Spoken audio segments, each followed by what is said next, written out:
सुप्रभातम सर्वेषां। संधि तो दो वर्णों के मेल से जो विकार उत्पन्न होता है उसे संधि कहते हैं।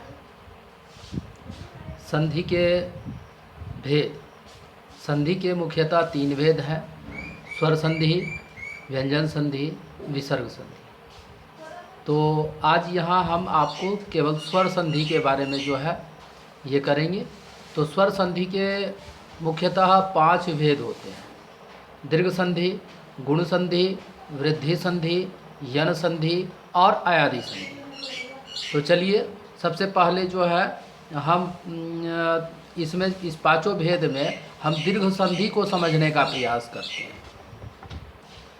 तो दीर्घ संधि को संस्कृत में अकह सवर्णे दीर्घ कहते हैं। इसके लिए आप लोग जो है एक ट्रिक याद रखिए कि अक प्रत्याहार के बाद यदि अक प्रत्याहार आवे तो दीर्घ हो जाता है। याद रखें, हम बच्चों को पहले ही बता चुके हैं कि माहेश्वर सूत्र को आप याद कर लीजिए, नहीं हो तो कम से कम 5 सूत्र याद कीजिए। अयुन रेलिक एवं एवच हैबर्टलन, ये सूत्र, उस सूत्र को समझने में आप लोग को थोड़ा समय लगेगा। तो फिलहाल तो यहाँ आप इस चीज़ को समझिए, अक प्रत्याहार, इस ट्रिक को याद रखिए कि यदि अक प्रत्याहार के बाद यदि अक प्रत्याहार आवे तो दीर्घ हो जाता है। अक प्रत्याहार का मतलब है अयुन, अ हर्षई हर्षऊ, मूर्धन्त न हलंत वर्ण है, हलंत वर्णस्य लोप, और रील लिख, तो अयुन रील लिख, ये 2 सूत्र का प्रयोग यहाँ है। यानी अ हर्षई हर्षऊ रील ली के बाद यदि क्रमशः अ हर्षई हर्षऊ रील ली आवे तो दोनों मिल करके दीर्घ हो जाता है। यानी आ दीर्घई दीर्घहु रील ली। यहाँ सभी बच्चों को ये ध्यान देना है कि स्वर संधि में 2 स्वर का ही संधि होगा। यहाँ दीर्घ संधि में 2 जो है ह्रस्व या दीर्घ, यहाँ पर ध्यान रखें कि अक का मतलब है कि अ हर्षई हर्षऊ रील ली, चाहे ह्रस्व हो या दीर्घ हो, कोई भी हो सकता है। सवर्णी का मतलब होता है समान वर्ण, यानी अक प्रत्याहार के अंतर्गत जितने वर्ण आते हैं। अक प्रत्याहार का मतलब है अयुन ऋलिक, हलंत वर्णस्य लोप, हलंत वर्ण का लोप कर दिया जाता है। तो इस प्रकार व्याकरण बनाने में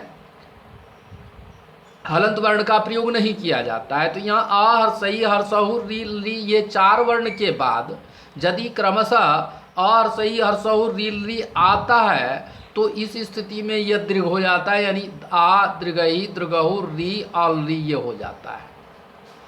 हिंदी के व्याकरण के आचार्य क्या परिभाषा देते हैं कि यदि अ हर्षई हर्षऊ रील री ह्रस्व या दीर्घ के बाद समान वर्ण आवे तो दोनों मिलकर दीर्घ हो जाता है।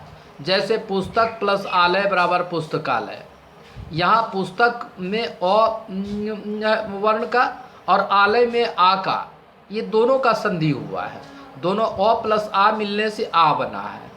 तो इस प्रकार ये पुस्तक और इधर जो है ये आ मिलने से पुस्तकालय का निर्माण होता है। तो इस प्रकार यहाँ आप लोग जो है इस चीज़ का ध्यान देंगे कि दीर्घ संधि में अक का मतलब होता है ह्रस्व या दीर्घ, कोई भी। अ हर्षई हर्षऊ रील ली ह्रस्व या दीर्घ, यानी आ हर्षई कहने से हर्षई दीर्घई, हर्षऊ कहने से हर्षऊ दीर्घऊ, री कहने से दोनों प्रकार का री ह्रस्व दीर्घ, और ली जो है दीर्घ नहीं होता है। इसके बाद क्रमशः सवर्ण यानी समान वर्ण आवे तो क्रमशः आ दीर्घई दीर्घहु रील ली, ये हो जाता है। चलिए अब आज जो है आप के पास कुछ अभ्यास हम सामने में दिए हैं, तो इस अभ्यास को आप लोग जो है करके हमको दिखाइए। धन्यवाद।